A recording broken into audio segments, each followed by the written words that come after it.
Hello, everyone. Please let me know if you can hear me. Please just put in the chat if you can hear me. And then I would like to know what you're seeing on your screen. Can you see my slide? Okay, yes, you can hear me. Please, can you see my slide?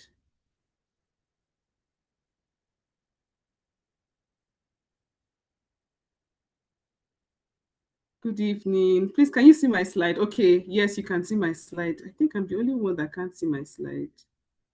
I'm coming.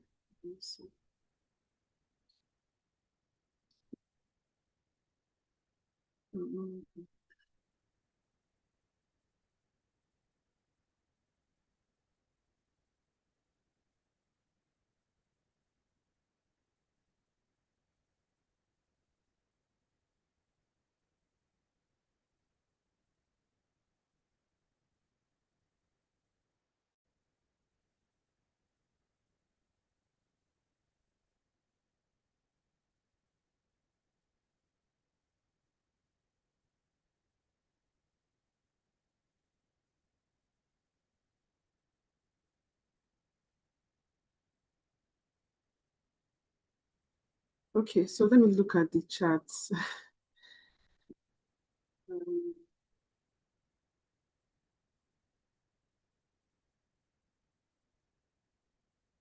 can see my slide, okay. Please allow me to stop sharing and just try to share again.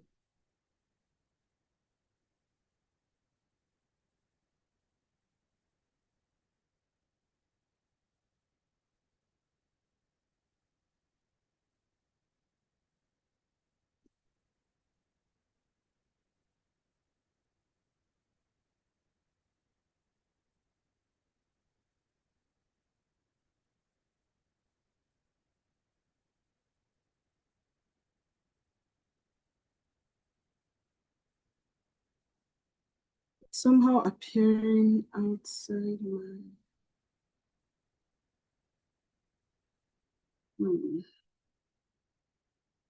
Okay, let me try and I apologize.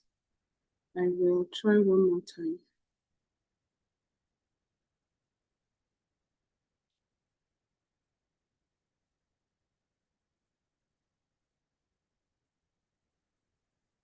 Okay. I wanted to...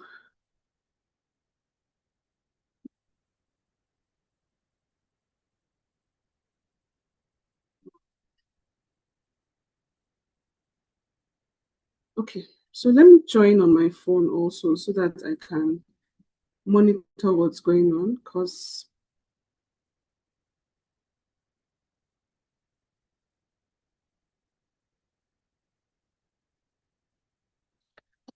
okay, so while I'm trying to do the final touch setup, please kindly introduce yourself and your name and where you're joining us from. I think that would be very helpful. Please introduce yourself, your name, and where you're joining us from.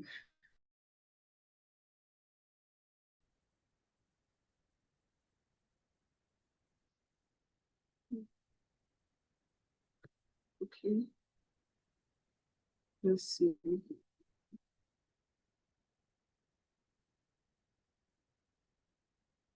So are we introducing ourselves,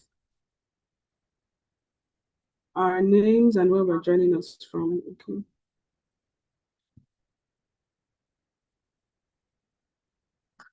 Okay. Oh, you're muted. Okay, please just put it in the chat. Sorry. um, yes. Good evening, Chika. Good evening, Chineye. Um, good evening, Chidolu.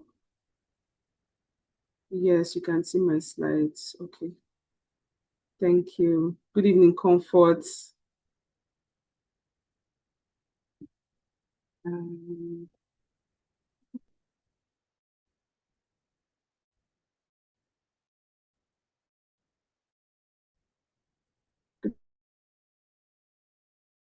good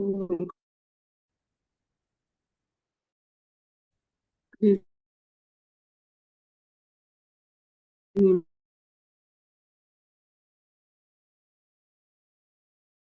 blessing.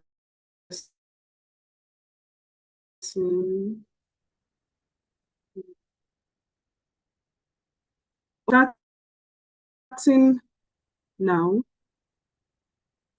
Yes, good evening, Favor. Good evening, Adeola. Good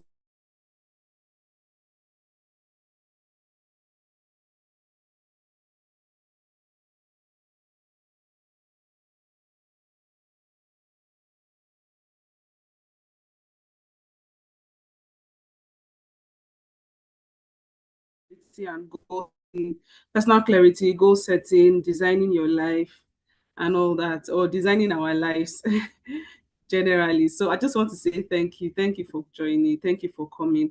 I want you to know that this is a safe space and that we are all growing and that nobody's here to judge anybody because of course all of us we're all learning. So please feel free to put your questions in the chat. If while I'm speaking, if there's anything that hits you, you can also go ahead to talk about it. The session for today would be for 2 hours. And can you still see my slides? Let me just be sure. The session today will be for 2 hours. Can you still see my slide? No, ma. Oh my God. Hey, today, not today. I'm coming. And I was busy speaking from my slides. Okay.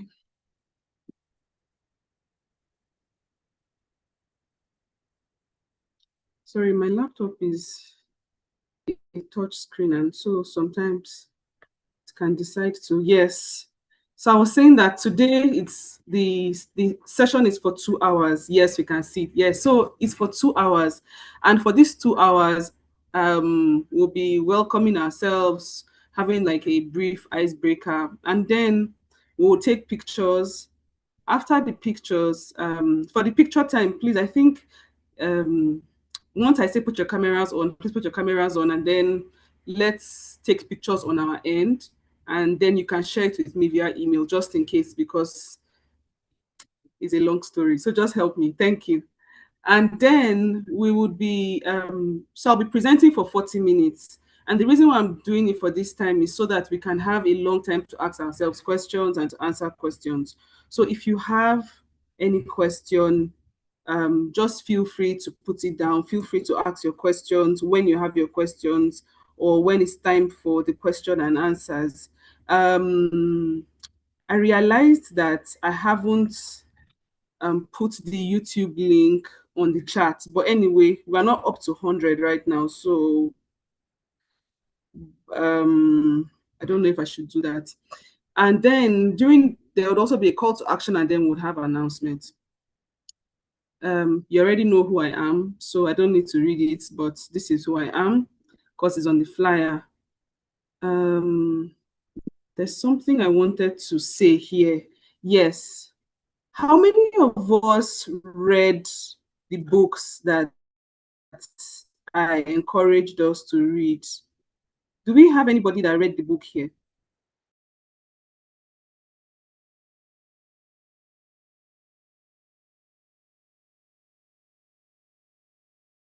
It's if you read any of the books, stability guide, please kindly just say yes and then just write something that made sense to you, something that was of value to you and all that, please. I would like to see it.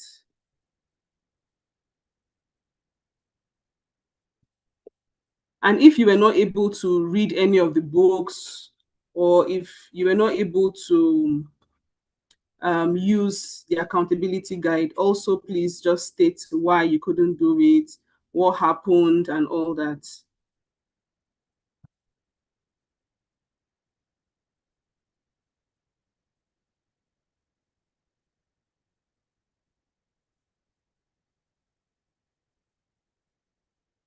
Okay, so yes. So I'm putting the YouTube link on the WhatsApp channel. So just in case at any point we are more than the number, then they can join.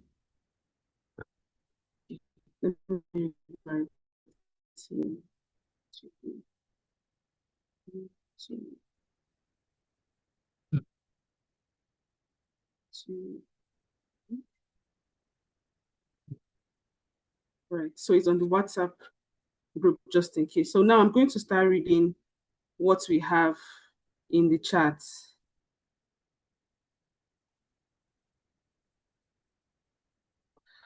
I'm going to start reading what we have in the chat. So we're talking about whether you've read the book and whether anything made sense to you.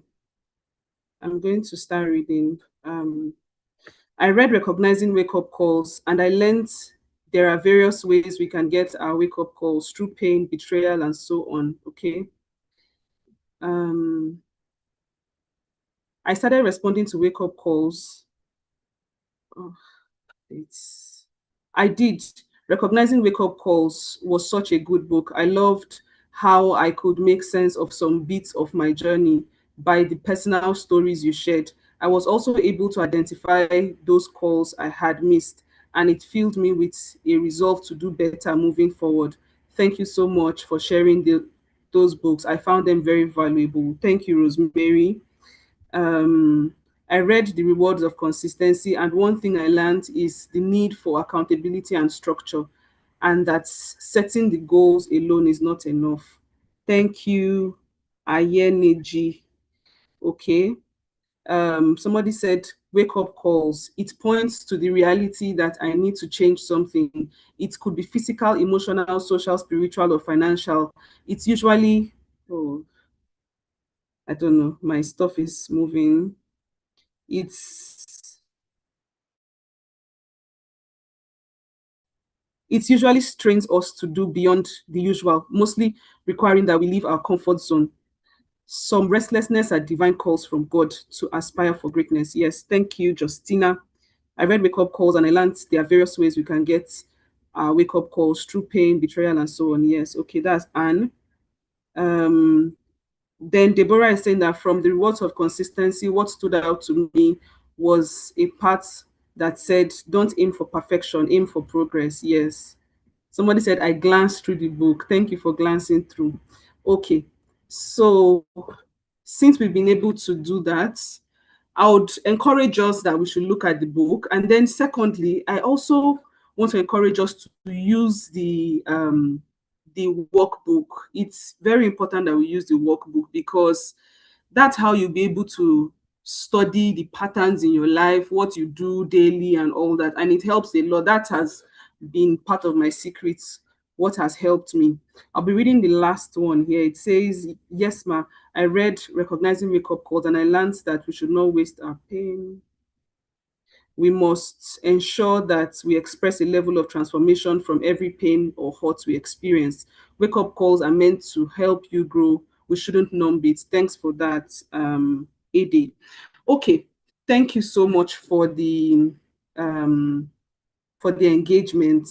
I'll be moving on to the next slide now.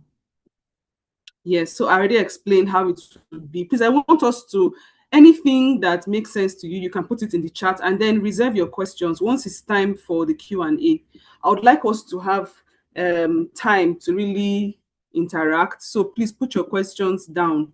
So who is this mentorship for? It's for women of all ages. And so in whatever area of life that you're functioning in and whatever your age is and all. By the time I was looking at the back end of the work, I realized that we have several people, those working, students, married, singles, divorced, in a relationship, different stages. So please feel free to ask your questions, even in the chat. If I can't answer it, I'm sure there's someone else that might be able to answer it. And I'd like us to just feel free.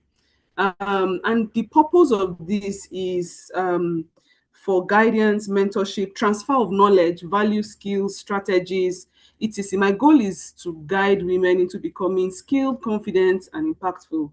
And I know that this is like in levels, so it's at different levels for different people. For some people, you would say that became confident, like follow come and all that. But for some of us, we had to learn it and build our confidence with time. So whichever spectrum you fall into, I'm sure there's something that you can learn, even if it's just one thing. There might just be something that you can learn. And so that is that. I'm going to just say something briefly here. Um, so I had doubts about starting this mentorship. And however, I decided to begin sharing my life's journey and mentoring women who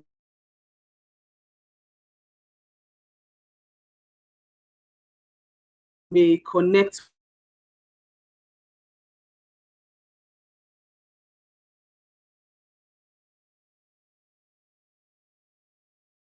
or learn from my experiences. And for these 12 months, I would share in confident and impactful woman. I pour out more. So during the Q&A, kindly feel free to write your points in the chat. Anything, if anything stands out or resonates with you, please feel free to write it out. Like I've said, the Q&A will discuss as much as I can, because I know that some people call me and they ask me all these things. So if you have any question, this is the right time to ask it. So please don't be shy. And I look forward to your feedback. And let's see how it goes. So my story, which most of you would have already seen in the book. Um, I was born into a family where my father and my mother both stammered. In fact, my father saw my mother when, because he was in final year and she was in 100 level. So when she came in and they asked people to introduce themselves, she introduced herself and she was stammering. And you can imagine someone that already stammered. And I don't know how that was attractive, but that was how he saw her. And so as he was graduating, he asked her out, and that's how they started dating. When I was 14, I lost my dad. We actually traveled to Jos, and that was like on a Tuesday, and he had to travel to Abuja on a Wednesday. And while he was coming back that same day, he died. So I can say that I've been without my father since I was 14. Right now, I'll tell you my age. I'm 35. I'll be 36 in February 10th. So help me do the maths for how long I've lost my dad. Um, uh, 35 minus 14. That's the number of years I've lost my dad. So I started working early. When I finished secondary school, I decided to start working because my mom gave birth to 6 children, and I'm actually the firstborn. So I started teaching in a primary school, and my salary was 5,000 naira. And I was also singing. So I would sing, I would do backups. And I also did that when I went to the university. I continued singing in the university. And I would say that that was what helped my confidence, at least to stand in front of a crowd, um, because speaking was a bit challenging considering that I was stammering, but having to sing was easier for me. I graduated law school with a pass, and so this is for anybody that maybe is at a point where they're like, "Oh, I didn't graduate with a very excellent result and all that." I think there's an advantage graduating with a very good result, but where you are not able to, you're not supposed to write yourself out. So I have gone ahead to have two master's degree. I have one in entertainment and sports law. I have another master's in international affairs and diplomacy. So that just means that the fact that you don't get one thing right does not stop you from getting another thing right. I got married at the age of 25, and I wasn't really able to get a law firm to work with at that point because I got pregnant immediately. And whenever I go for interviews, maybe I'll be pregnant or something. So I just volunteered for a short time, but I did not necessarily get like a law firm to work with. And so I had to start thinking outside the box because I could not just sit down and just be eating my husband's money. So I stayed at home for about 6 years. But while I was at home, I started JIIPCC, that's JIIPCC Academy. So the question is, reflecting on this, how did a girl like me with this kind of background get here? So today I plan to share what I do, how I do it, and encourage you to take at least one key point with you as you go today, something that can help you.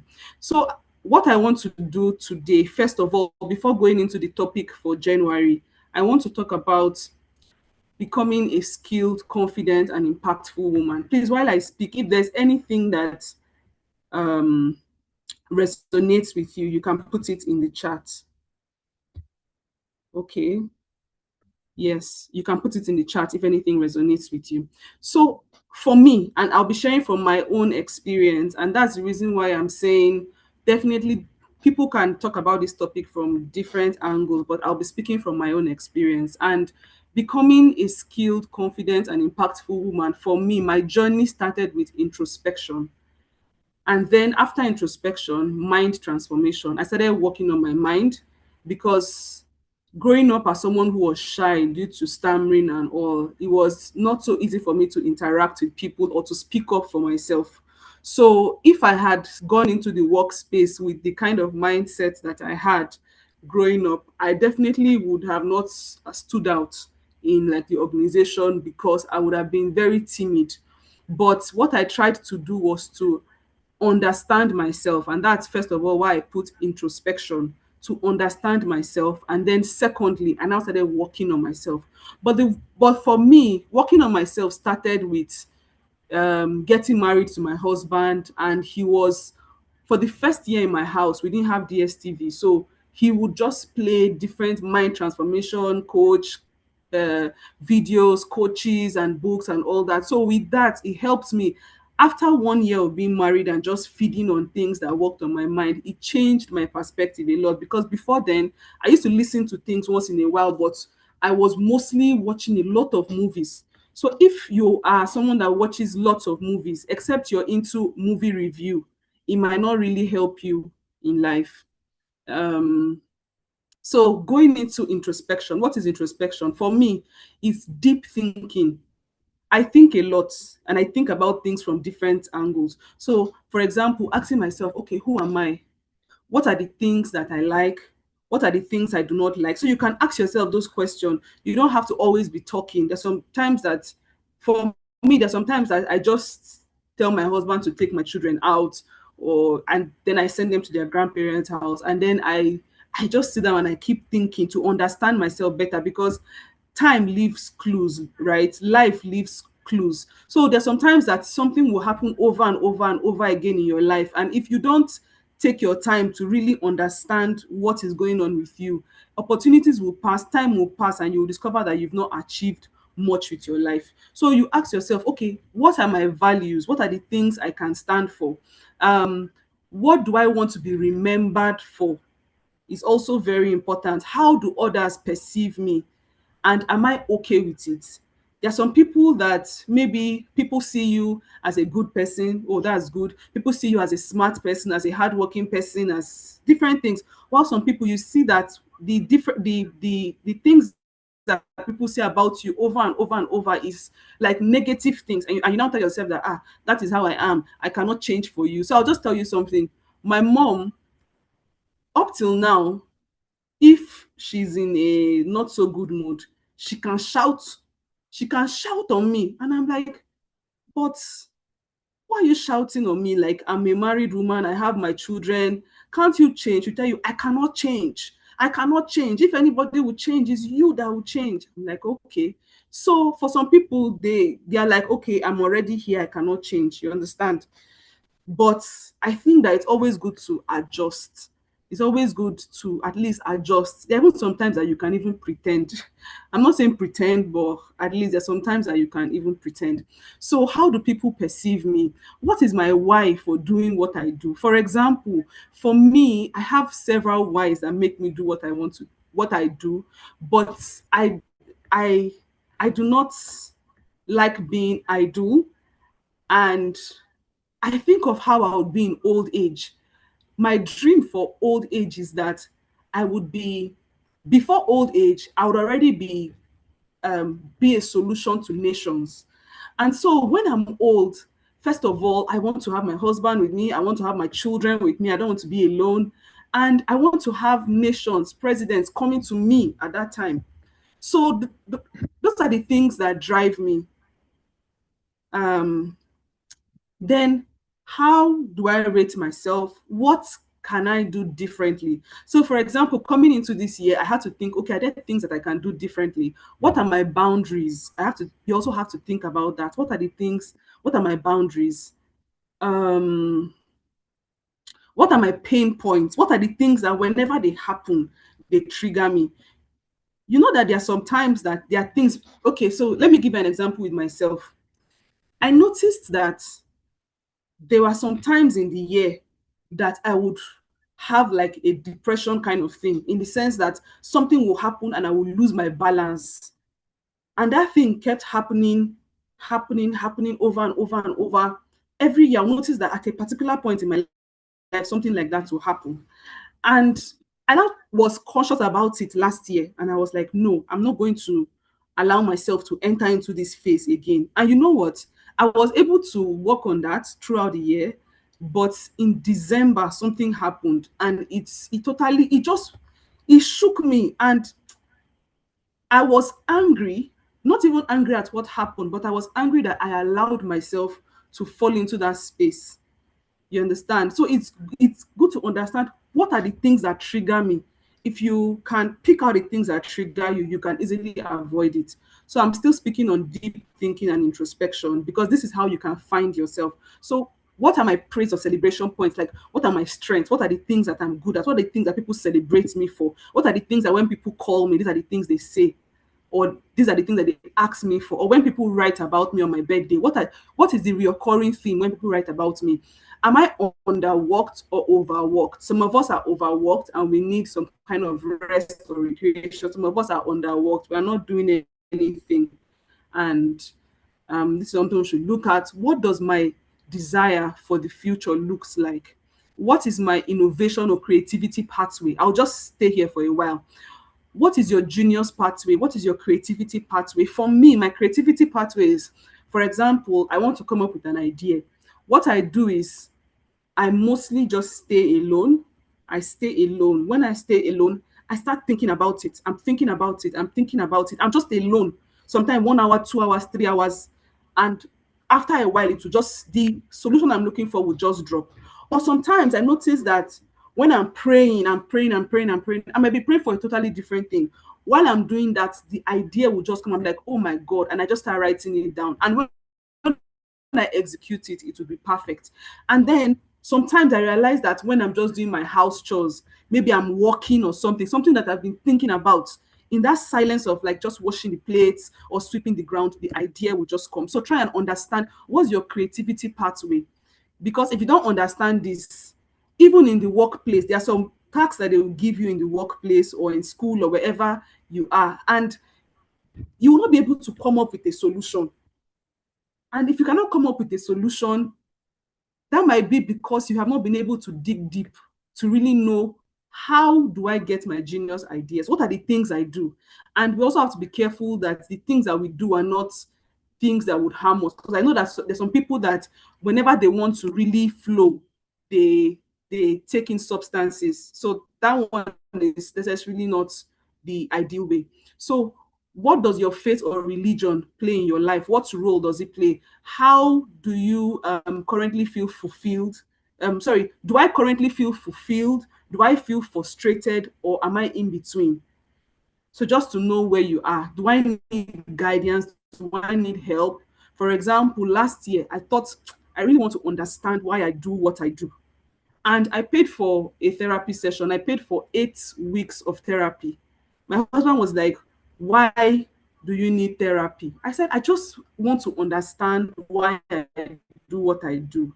Because I have children, and I need to be able to explain some things about myself. So for people it might be different, but for me, I just thought I needed to have that guidance. So and then lastly, I would say that you must understand yourself to accelerate yourself. So now going into transformation, when you now understand yourself, first of all, you must now strengthen your mind for success. You must identify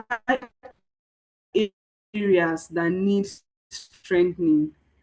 Now, that you've discovered, okay, this is who I am, these are the things I like, things I don't like. Okay, are there I need to strengthen? Then you start reading books in that area and doing other things, watching videos in that area, meeting mentors that align with that area, um, connecting with resources, people, communities that positively shift us, and remaining optimistic through the process. So the thing I also discovered is that for some people, they get discouraged easily, and we must try not to be overwhelmed with discouragement.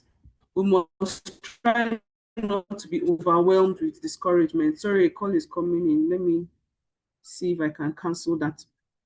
So we must try not to be overwhelmed with discouragement.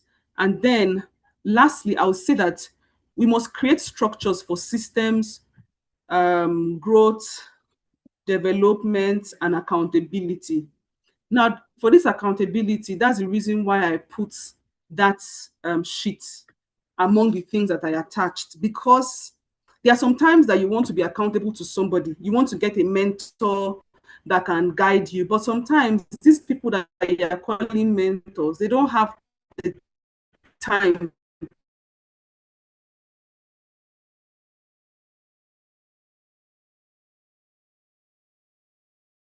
to yourself, and you are documenting it discourse. So with these two things that I've mentioned, introspection and mindset transformation, I believe that if you can go through this, you will be skilled, you'll be confident, and you'll be impactful. At least that is a beginning for. So clarity without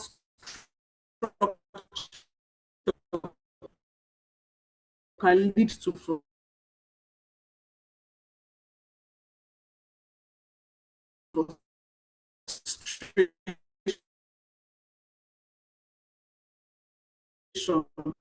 So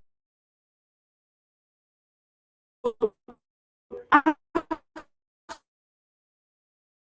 you are now clear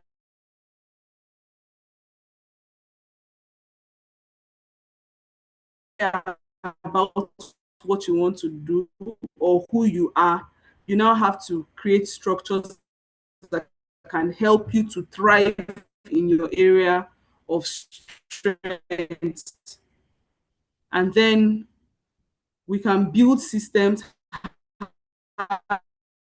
habits, and accountability and support and all that.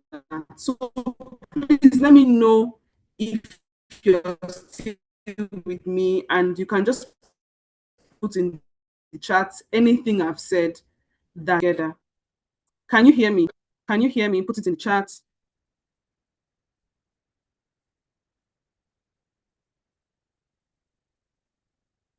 Okay. You can hear me, right? I'm just scrolling down to the end. Yes, ma. Okay. Okay. You can hear me. Okay. Thank you. I just wanted to be sure that you can hear me. Okay.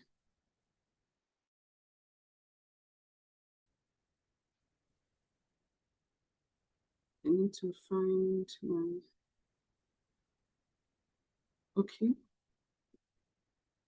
Um,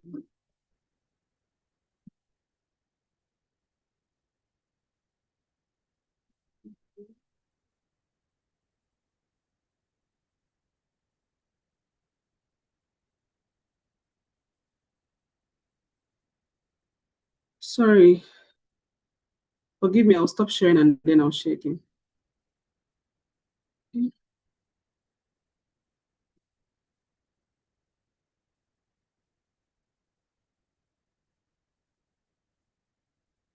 Okay. So I'm going to the next slide.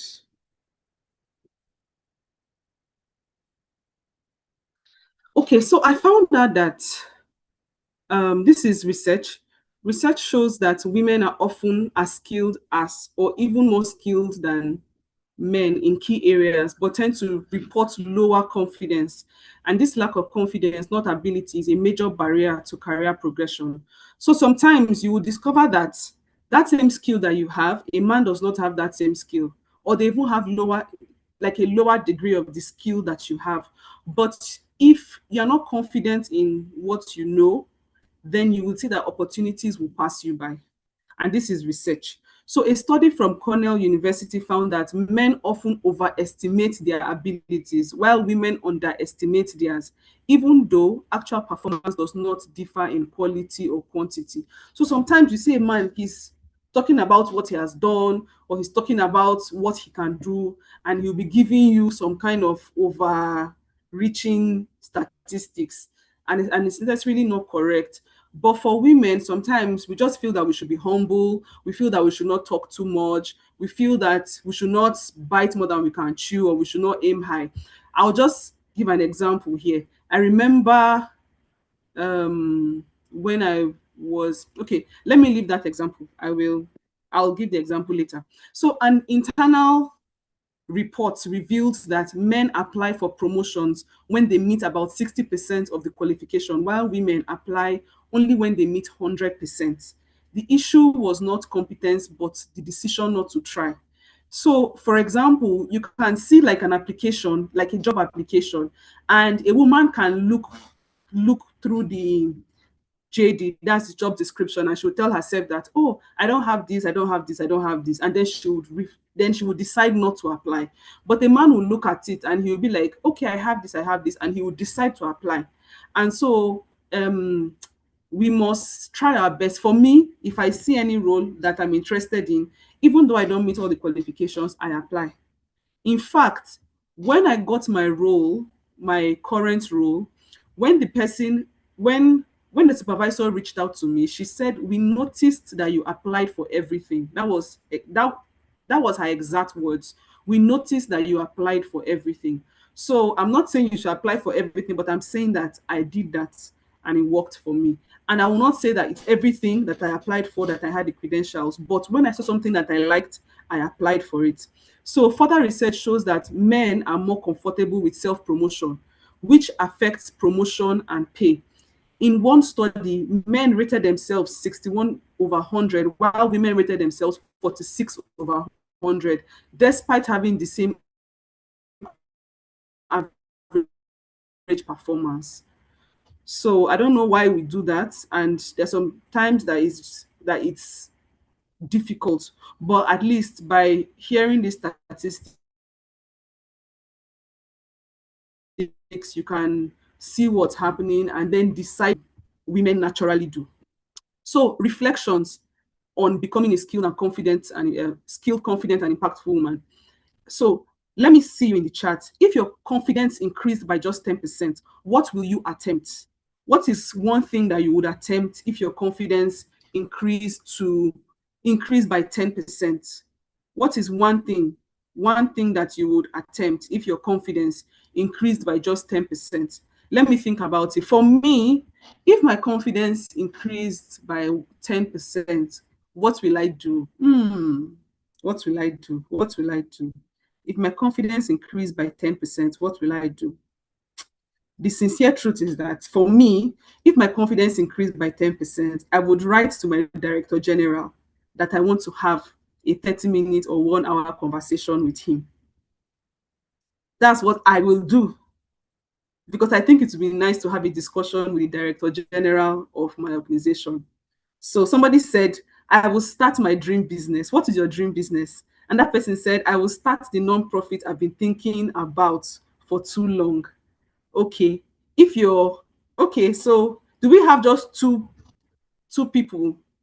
I will start posting on social media. Okay. Somebody said, I would dare to apply for higher positions in my field. Somebody said, I will start my own consultancy firm. Oshe, I like that. I like that. Somebody said, I will send out more cold emails regarding my consulting company. If you see, for me, I send out cold messages. I don't even bother. There's sometimes I can send up to 20 in a day. When I send it, if you want, reply. If you don't want, reply. Somebody said, I will put myself out there more. Okay, that's good. Um,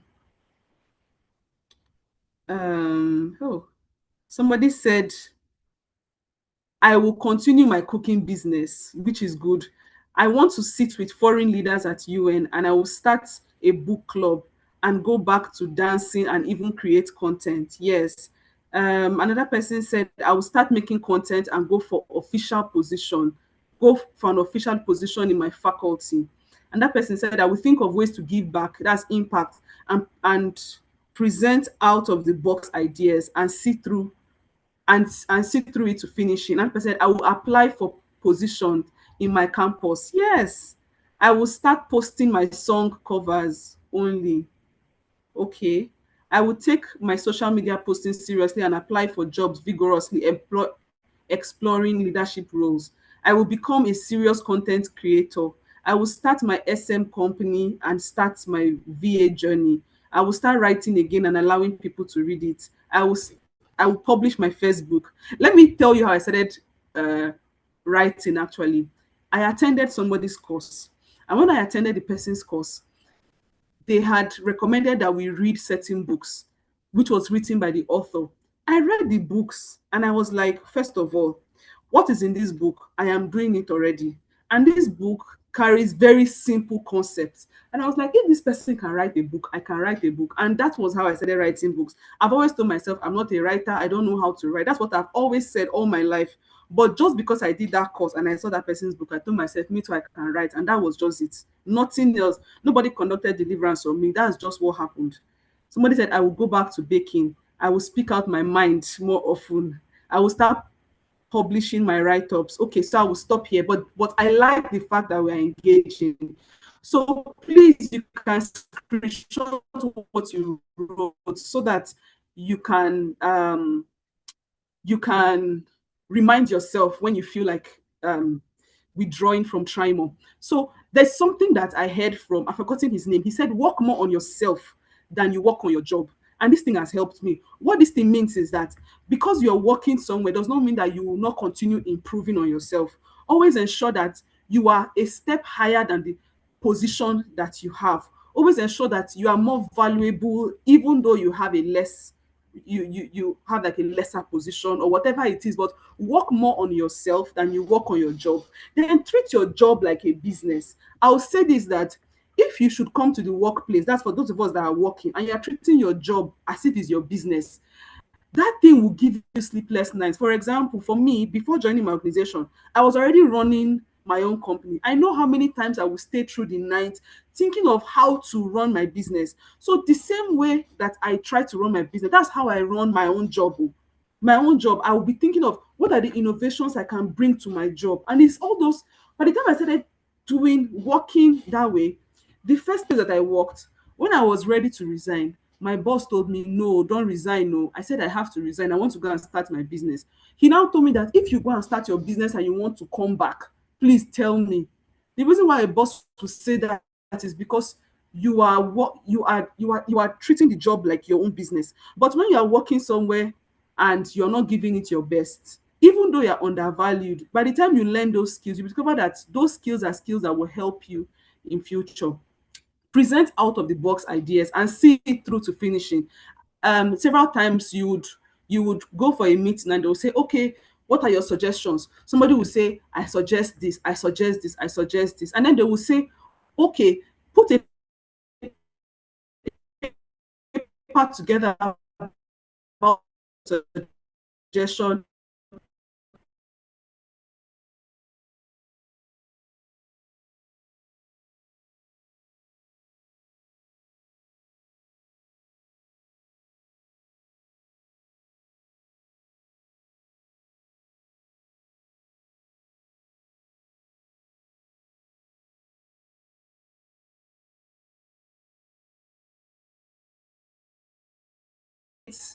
What giving back can do for you.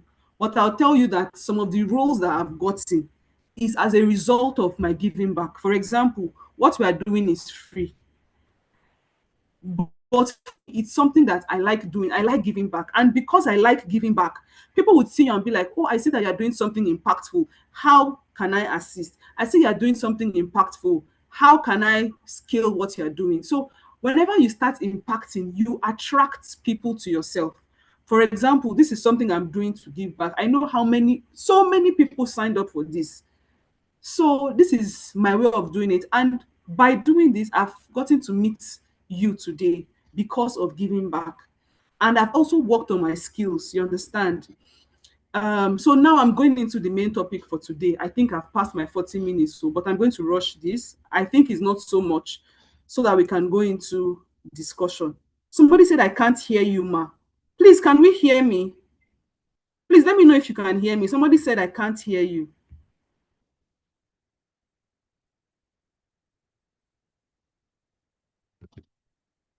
I can hear. Okay, yes, okay. Somebody, yes, you can hear me. So our topic for today is personal clarity, goal setting, and designing your life. I'm just going to read this definition. Personal clarity. Personal clarity is the ability to clearly understand who you are. There is no personality that is a disadvantage. Whether you are a happy person, you are a melancholy person, you are in between, or you are more logical, you are more on the creative side. Whatever you are, there is a strength to who you are. For example, in my family, there's somebody that is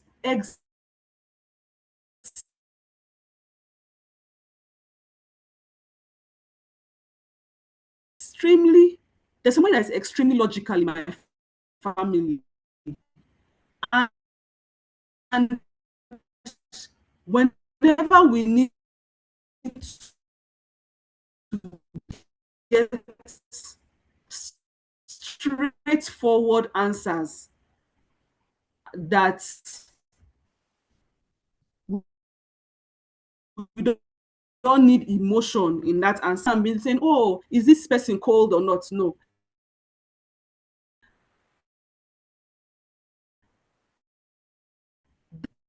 That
Okay, sorry about that. I'm trying to reconnect. I'm trying to reconnect on my laptop. Sorry. Let's see if it's. Let me see if that works.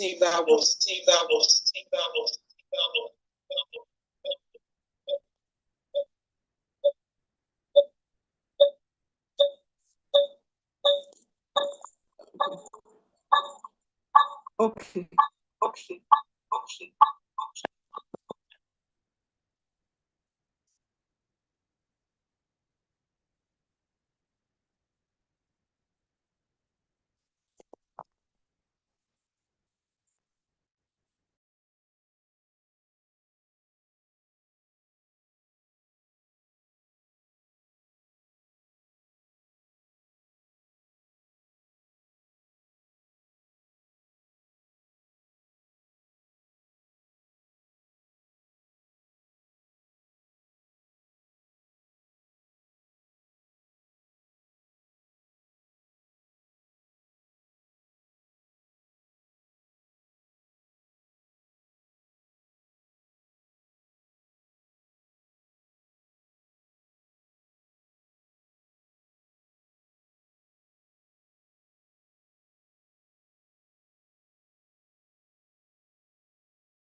Oh my God, I've been muted since I've been. Oh, sorry, sorry. I didn't know that I was. Hey, I didn't know that I was on mute. Oh, sorry, sorry.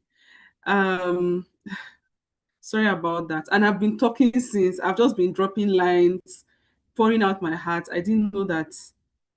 I didn't know that. Okay, I just realized that we didn't even take pictures.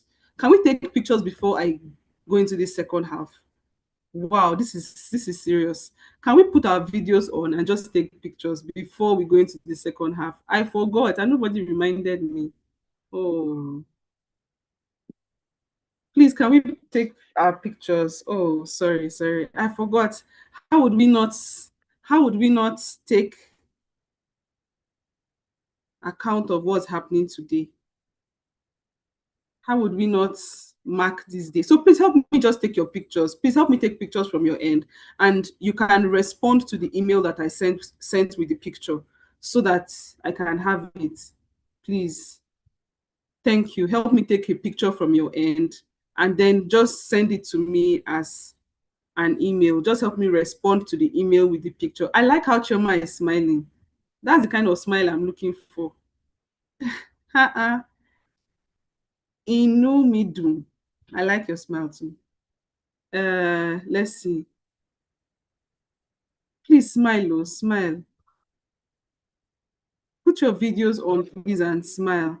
Then when you take the picture, please just send it to me as an email. Some people are not putting their videos on. I don't know what I did to deserve this.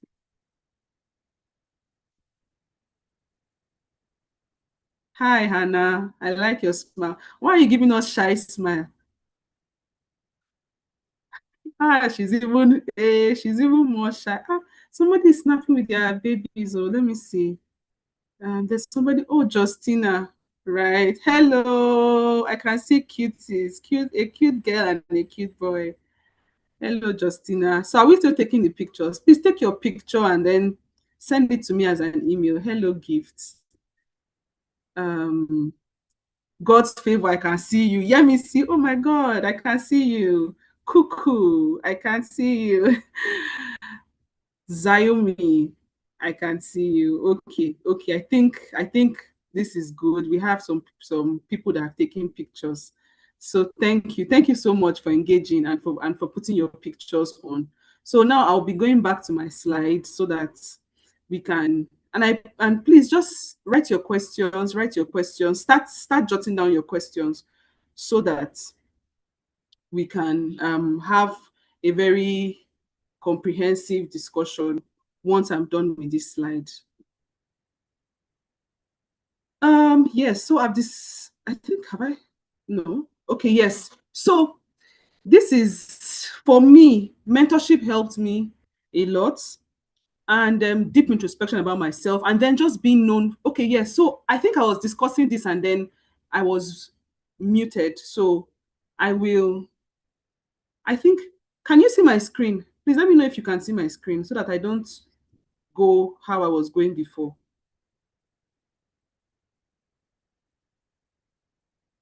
Hey.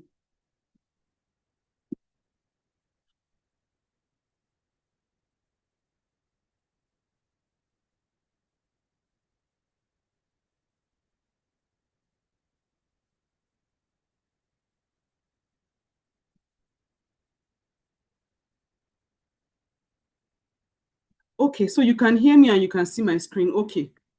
Okay. Please, I wanted to be sure because I thought I was seeing that somebody said, okay. Yes, ma. Okay, you can hear me and you can see my screen. Okay. Thank you. So, first of all, I tried to define personal clarity. So, personal clarity is the ability to clearly understand who you are.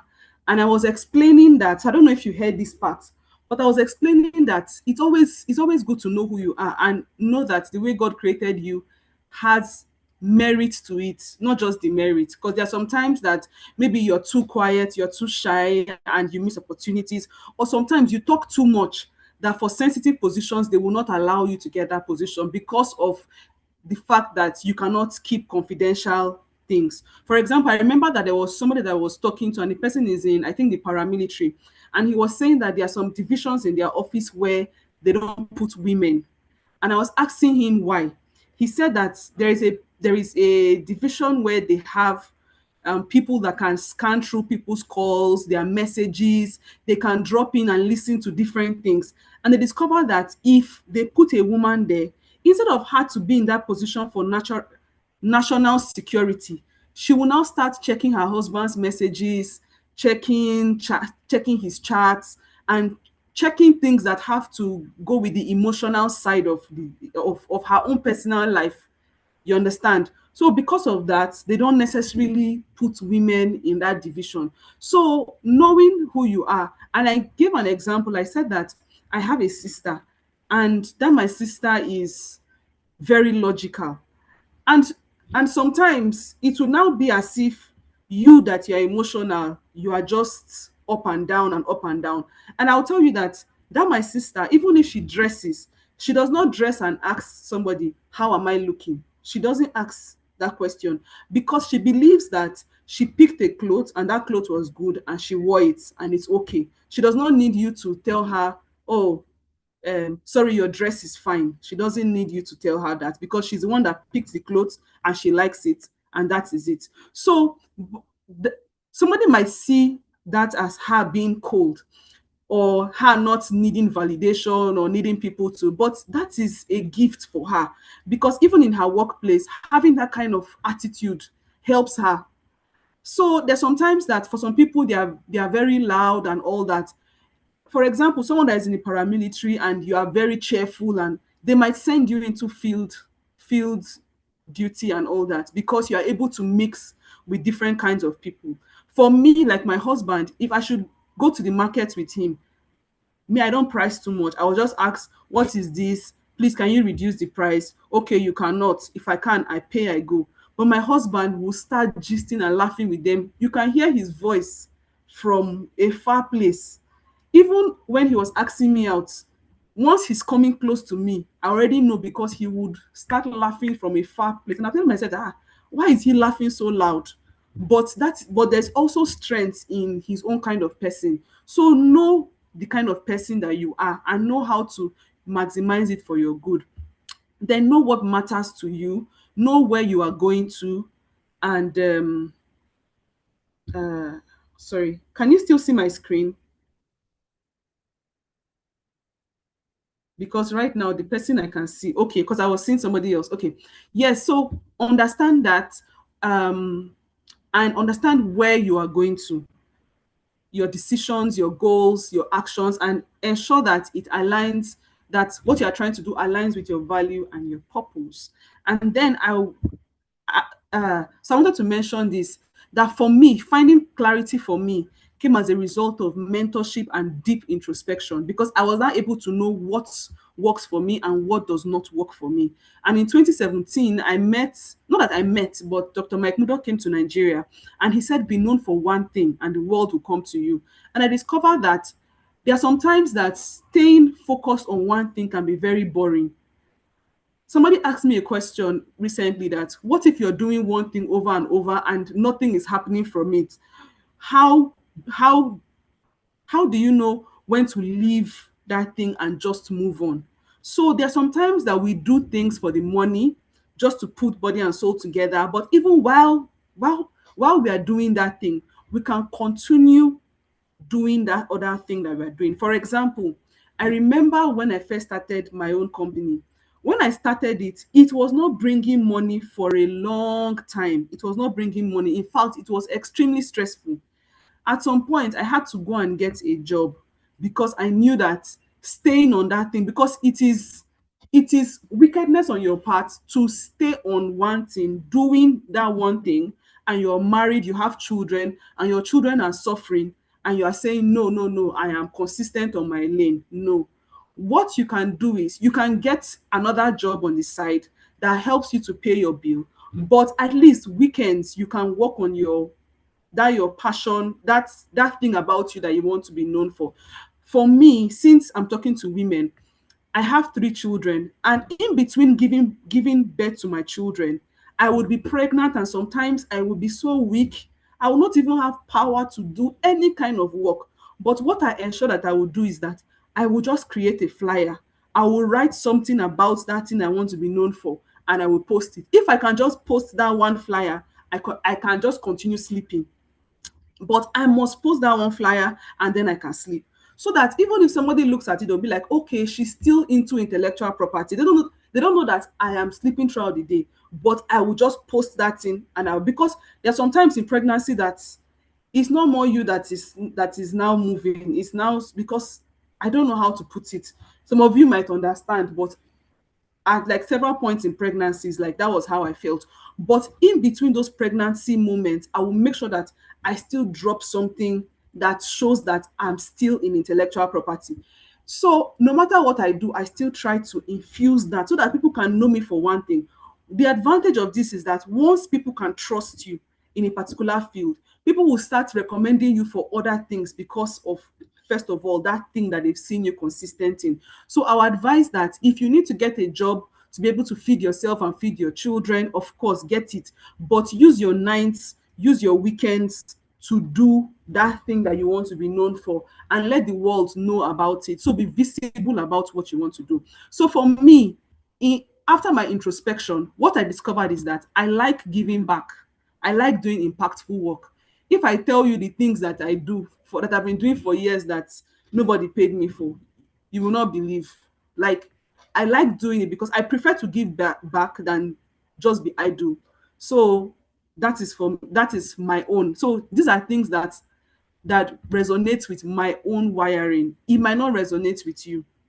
Number two, I desire I desire abundance so that I can give back so that I can give generously. I like giving.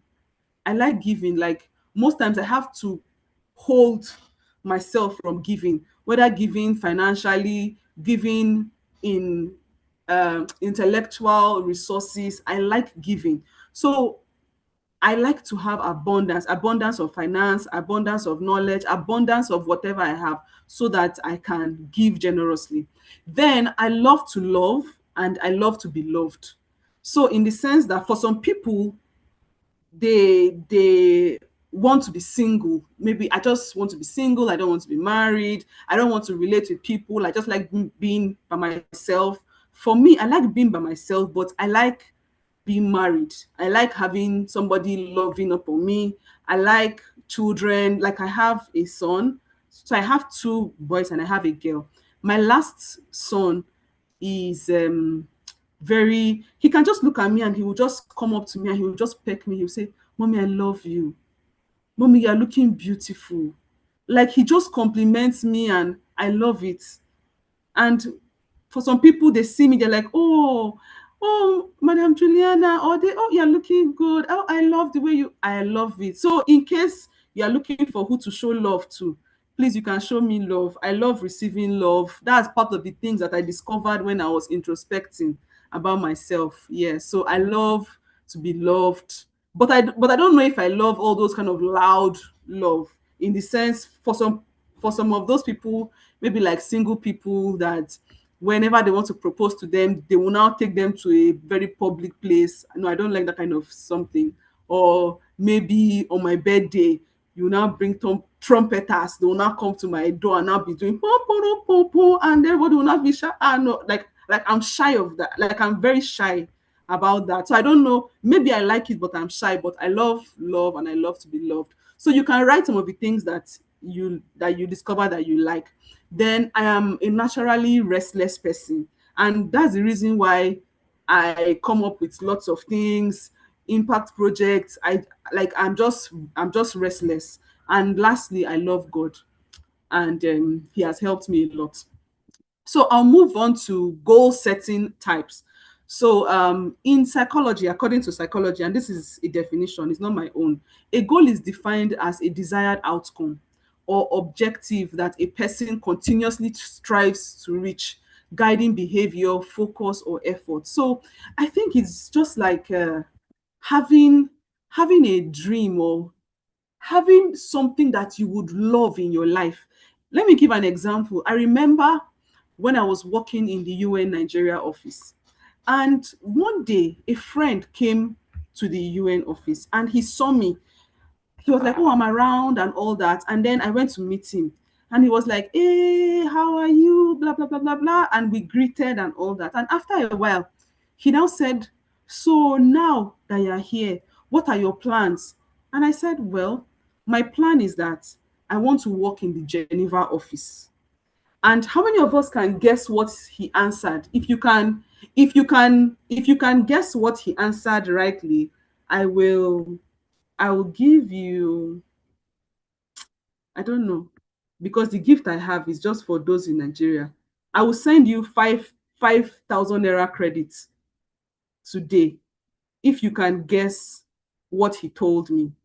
So he said, so I said, okay. So he said, what's your plan now that you're working in the WIPO Nigeria office? Oh, somebody has answered. Oh my God, oh my God, oh my God. Some people that have listened to this already, some people have said it. Oh my God, oh my God, oh my God. Oh, somebody said it already. So I'll just give it to the first person. The first person, that's Justina. Justina said, I don't know you to be ambitious. Yes. Okay, so Justina, if you have my phone number, me send me a message. If you don't have my phone number, send me an email. I'll send you the credits. Yes. He said, I don't know you to be ambitious. Yes. I don't know you to be ambitious. Yes. Somebody said, he said, that's your skill. He said that your skill will determine that. He said, it's your dream, not too much. Your dream is too big. He said he will help you get there. I'm guessing he said, why not go for it? He told you that I trust you and your big dreams. No, he said, I don't know you to be ambitious. Yes, that's what he said. I don't know you to be that ambitious. That's what he said. That was what he said. So the thing is, at that time, several people had said, oh, they don't take Nigerians and all that. But for me, that was what I wanted. And I kept saying it, I kept saying it. And at the end, I got several offers. So, but if I had listened to him and I said, oh, my friend that has always known me said he has never known me to be ambitious, imagine I would have not gotten it. So that's it. So I feel that there are three kinds of people. I might be wrong, but this is what I think.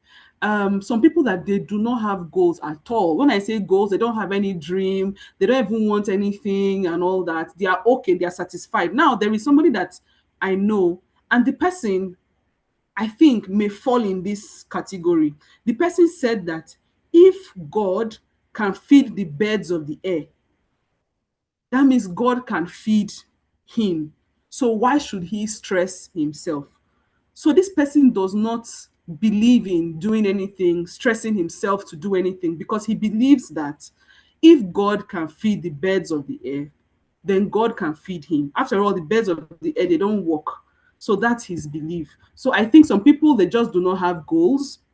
I think there are four actually. For some people, they don't have goals. Some people, they have goals, but they are too ashamed, they are too shy, or they are not confident to go after it. Some people, they have incremental goals. Some people, they have audacious goals. So I'll tell you where I fall. So before I go ahead, can you write where you are? Are you among those that do not have any goal? So I put a fourth one. First of all, are you no goals? Are you I have goals, but I'm too shy or I'm not confident? Or number two, or number three, you have incremental goals. That's small, small goals, but you try to achieve them. And number four, audacious goals. So just write in the chat what your own is. Somebody, okay, what your own is. Just try audacious goals. Oh, just the confidence to go about them. They're honestly too scary. Mine is audacious. I have incremental goals, audacious goals, incremental goals. Currently, no goals. Wow. Okay. Another person said incremental goals, incremental goals, incremental. Sorry, no goals, but I don't like it. I have audacious goals. I am shy to go after my goals. Audacious goals, yes, audacious. So just write your own. Yes. So I will tell you my own. You know that there are some times that because I'm a Christian. So there's some times that I go to church and they say like, have audacious goals, audacious goals. If you have a goal that you can solve by yourself, then those are not the kind of goals you should have, because your God is a God that needs needs goals that you cannot solve so that he can step in to do those goals. You know, and I used to tell my husband that I don't know, me, I'm still waiting for my mind to catch up with this, with something that is audacious. Although I would say that having to decide that I wanted to work in the Geneva office, that's the headquarters, is kind of like an audacious goal. So maybe in some areas of my life I have audacious goals, but I would say that for me, what I've noticed is that I mostly have incremental goals. And for me, these incremental goals, I power it through consistency. And because I'm consistent with those incremental goals, I now have occasional big wins that result from those goals. So for me, because now I'm talking about my own life and how I see things working for me. So I try to be dedicated to those little goals that I have, those little things I have. And as I'm dedicated to it and I'm working with excellence, building relationships, both online, physically, attending meetings, building relationships, I see that those small goals, they get bigger and people identify with those goals and they just keep getting better, and then the referrals come and even opportunities that I did not think of now come up. And part of the things that also help me with these incremental goals is because I'm restless, I keep thinking of ways to just tweak it a little, and then it helps. And then working smart. So sometimes too, I try to, with like those little goals, I use technology, leveraging relationships, and it helps me. Then having goodwill, favor, accountability, mentorship, guidance, intentional effort. So this is what has helped me. And I shared my Geneva story, which is, first of all, I had a desire that I wanted to work there. And then after having that desire, I first of all, how I even got into the Nigeria office was I saw that the organization was coming into Nigeria. I sent WhatsApp, Facebook message, Twitter message, LinkedIn message, and I think even an email saying that, okay, these are my credentials, these are the things I can do, and I would like to assist them since they're coming into the country to help them with what I know and all that. And that was how I got into the Nigeria office. Now, getting into the Geneva office, I had to use a different strategy. I applied basically to only roles in mostly roles in Geneva, and I applied to almost everything. And that's the reason why when the manager called me, what the woman said was, we noticed you applied for everything. So for me, I was like, I kept hitting on it over and over and over. So for some people, you have a goal, but you're not working on the goal. Like I've met people that say, oh, I want to work in a UN organization. And I ask them, how many have you applied to? And they tell me, I've not applied. So if you want to work and you've not applied, how do you want to work there? I know that there are some people that they get the job without applying. I know that there are two people that I've helped. I've helped with I've helped two people get into two different UN organizations. And that was because I was personally informed that, okay, there is this role that is opening and we need this kind of person. And because I knew those people had those skills, I recommended them and they got the job. But those kind of opportunities don't come all the time. So why would you not apply? Are you afraid of rejection? If I open my email and I type the word reject, we are sorry to inform you. If I type we regret to inform you in my email, I'm sure I will have almost 100 we regret to inform you. That's to show you how many rejections I have received. But that does not stop me from applying. So we must have a goal and we must work towards it. For example, so I will say lastly here about speaking engagements. For some people, if you desire to be a speaker, kindly put it in the chat. I desire to be a public speaker. I desire to be a public speaker. I desire to be a public speaker. You're putting it in the air and you don't know when it will happen. So just write, I desire to be a public speaker, or I am already a public speaker. Yes. Waka Foods. I desire to be a public speaker. I desire to be a public speaker. God's favor. Yes. Isioma, I desire to be a public speaker. Justin, I desire to be a public speaker. Yes, thank you. So for some people, how I started is, for some people, you want to be a public speaker, but you are waiting for somebody to invite you. Okay, when you see that nobody is inviting you, first of all, what area of expertise do you want to be talking about? So you have to brand yourself in a particular space.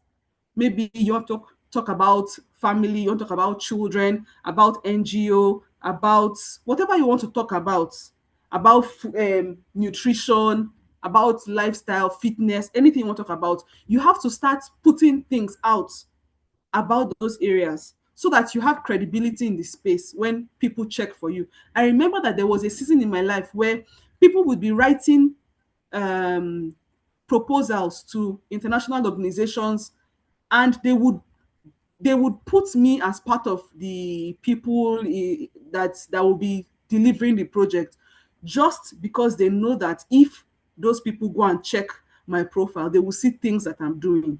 So now, if you want to be a public speaker, you do not have to wait for people to invite you. You can set up your own program and start inviting people. When you set up your program and you now start inviting people, people will start attending your program, and then they'll say, oh, I think, oh, that this person is good at this, person is good at this. That is one. And then they can also now invite you for their programs. How many of us have seen what some of these public speakers do, some of our pastors too, what they do? They would set up their own program. They will now invite 3 or 4 people to their program. Now, because those people have come for their program, when those people are now doing their program, they will now invite them as a show of, you know, like, thank you for inviting me, I'll also invite you. So that is one of the easiest way to get into that speaking space. Create your own program, create your own platform, start doing it, even if it's once a month, once in a quarter, start doing it. As people see you speaking, they would invite you for more engagements. And I'm going to the last part, designing your life. A book definition by Bill Bonnet. He said, he or she, Bill, I think it's, and Dave, said, designing your life is a framework for building a well-lived, joyful life by reflecting on your values, experimenting with possibilities, and making intentional choices that align with who you are. So it's not about living for others, it's about living for yourself. So who are you? Design your life based on what you have discovered.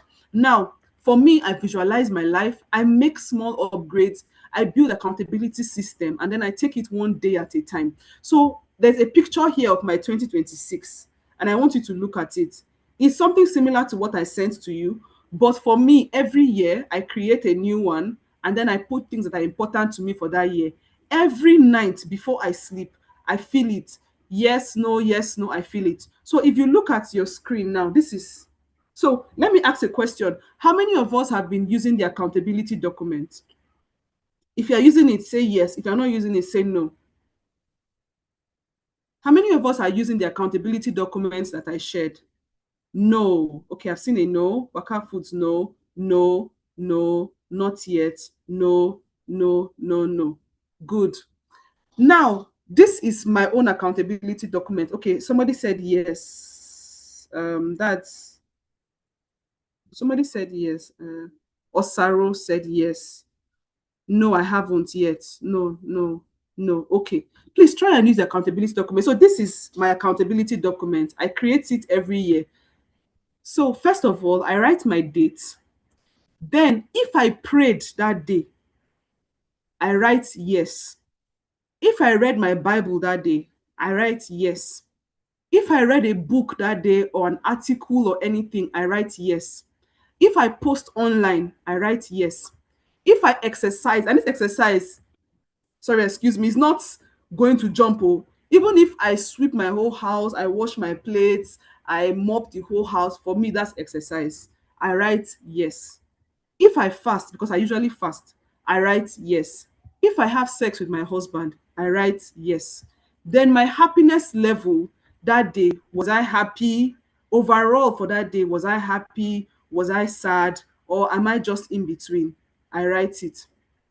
At the end of the month, I would be able to know that I prayed, so out of 30 days or 31 days, I prayed 15 days, I prayed 14 days, I read my Bible for 20 days, or these days I read a book, or I developed myself for 20 days. So at the end of the month, I put a balance for it, and then I jump a line, and then I continue for the next month. So when I'm talking at the end of the year, I know exactly what I did. So now look at what I've put here and just write one thing that you will put on your own list that is not on my list. One thing you will remove from my list, or one thing you will add to my list. So let me see it in the chat. Oh, somebody said her battery is low. Sorry, it's also on YouTube. Somebody said language lessons. Okay, I'll add. Somebody said will you add sex or you will remove sex? I don't know. So everything except sex. Okay, thank you. Please, I want to see in the chat, what will you add? What will you remove? Relationship, if I spoke to my family or friends. Oh, that is a very good thing. Oh. Yes, that's a very good thing. Please, I want to see in the chat. I will add reading. No, I have reading here. Oh. Self-development for me is reading. If you see self-development, for me, that means reading. I will remove sex because I'm not yet married. Okay. I will remove posting online. That means you will never post online, even if it's once a month. Everything except sex. Adding designing daily. I will include my research and writing on IP topics. I'll remove sex. Everything except sex. Oh, that's good. We have very good people here. Can I see more in the chat? This is perfectly okay for me as a married woman. Good. I will add checking up on people and remove sex. I will add applying for remote jobs. Good. Me, I even follow people. My list for last year, I was following people daily, and I was also learning French, although it did not work for me because I don't think I've learned it well, but it was also on my daily listen. So I did that for about 5 months. Okay, so I would go to the next slide. Takeaways. I would add applying for jobs, everything plus internship applications, water, how much I drink water. Okay. So takeaways: clarity precedes confidence. Confidence grows with action. Yes. Small consistent steps matter. Somebody said I would add writing the book I want to publish. I will add checking up on family and outdoor engagements. Yes. Somebody then lastly, you are not behind, you are only becoming. So now we're going to go to our questions. If you have any question, I would add working on my business and learning AI. Would not remove anything on your list. Perfect. So open conversation and safe sharing. So now it's time for questions, reflections, something that shifted for you tonight. So I want to see it first of all. If you have any question, please put it in the chat. If you have any question, put it in the chat. If you have any question, put it in the chat. If you have any reflection, put it in the chat. If something shifted for you today, put it in the chat.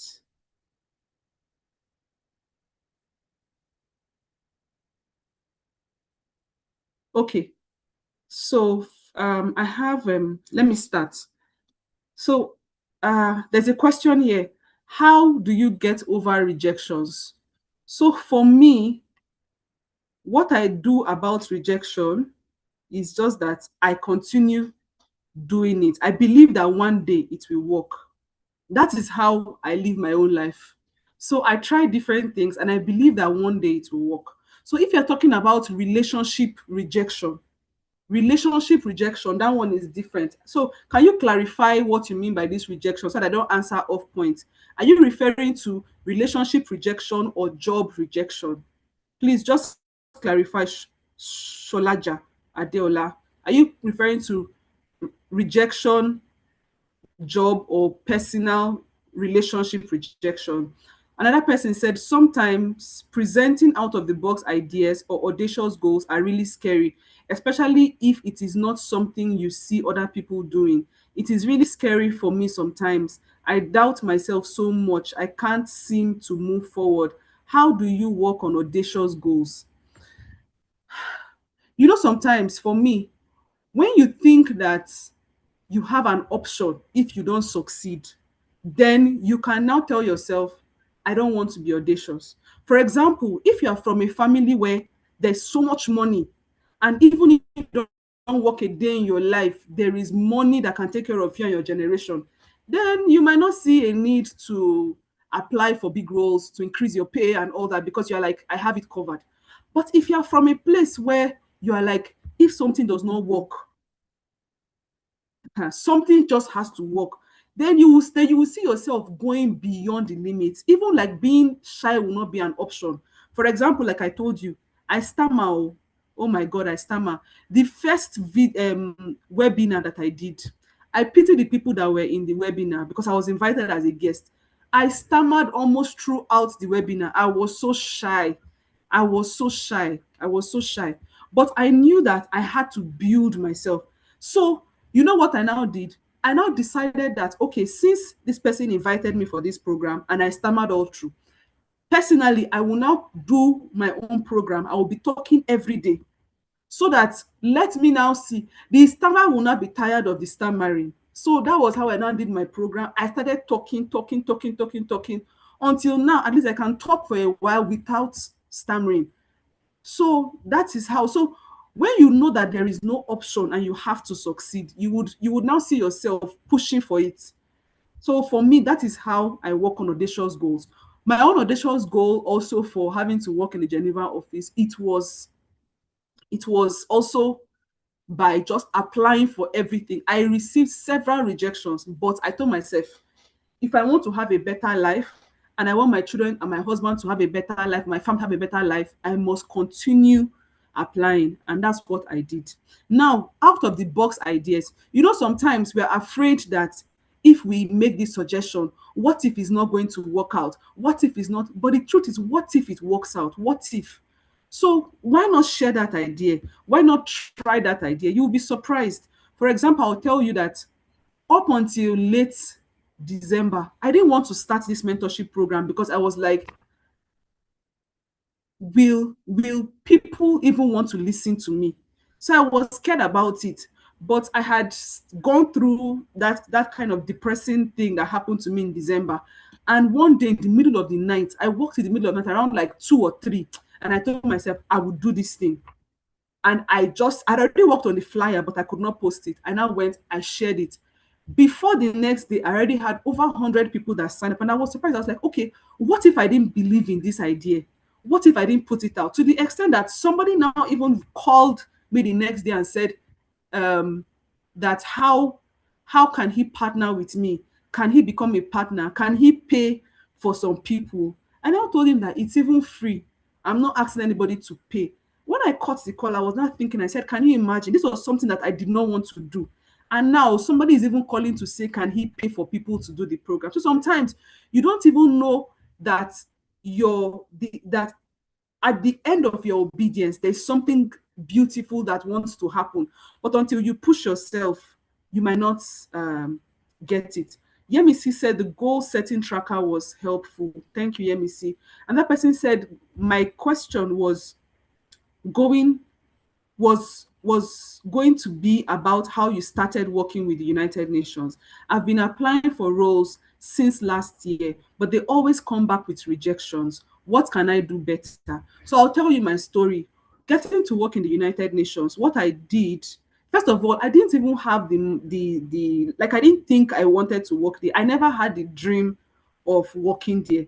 But what now happened to me was, because I'd been working in the IP space for a while, I met somebody one day and he told me that, do you know that WIPO is coming into Nigeria?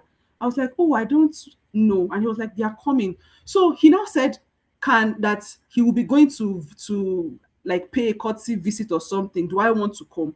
I said yes, but I got there late. So he already went without me. So I was thinking, okay, but I have this. So I started So I now researched for who the director was, and then I sent the director messages.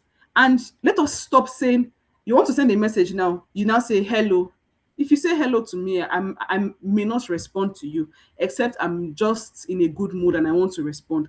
If I am sending a message to somebody that is higher than me that I want to make a strong impression on, I would capture everything about myself.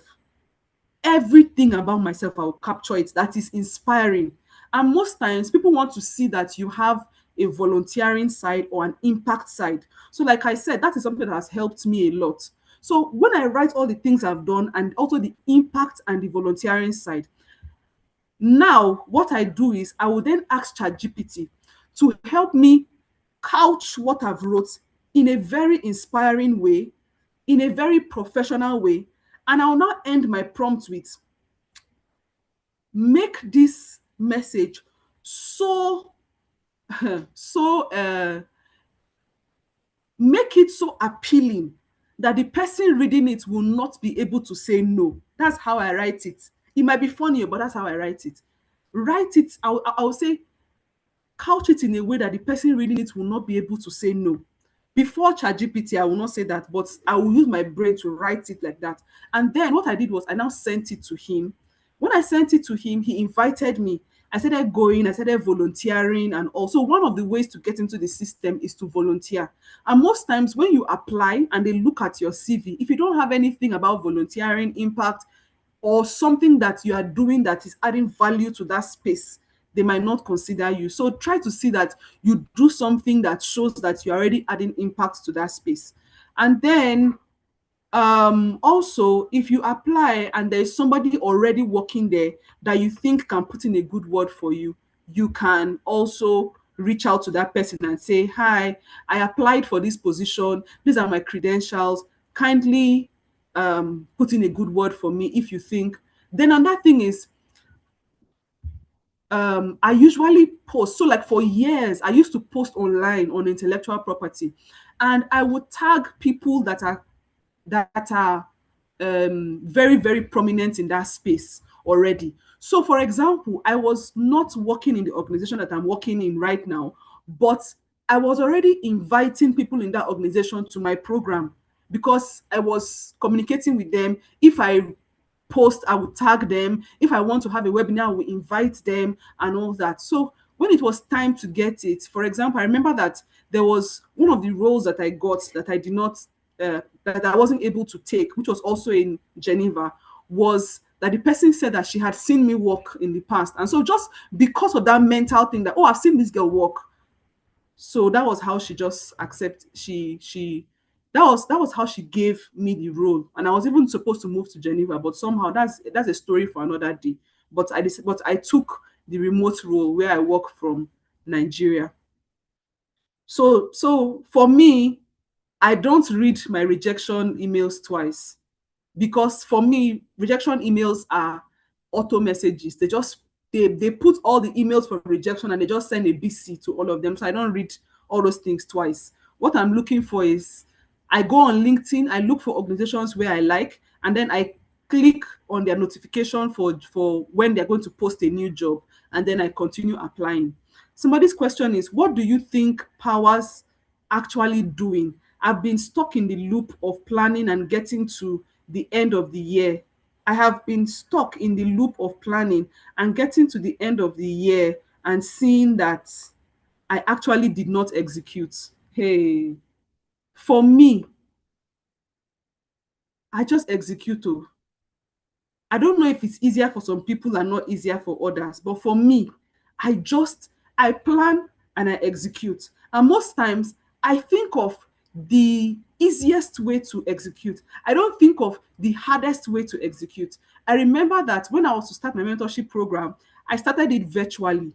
And right now we've trained over 2,000 people across over 10 African countries, and it's virtual. Why is it virtual? Because I know that then I was just starting, I didn't have money, I didn't have anything, but I knew that I had Zoom. There was a free version of Zoom, and I could have that thing. When I have it, I have testimonials, I put that this is what I do. So that was the easiest way to start for me. But I know somebody that also wanted to start mentorship, and he told me that he has to rent a duplex, and that when he rents the duplex, he will employ 2 people or 3 people. He said there were several big things he said he was going to do to start the mentorship. Up till today, he has not started.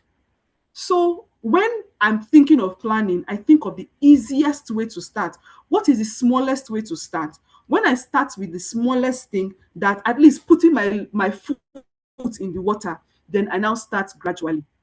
So, okay, Adeola Sholaja said job rejection. So I think I've answered that.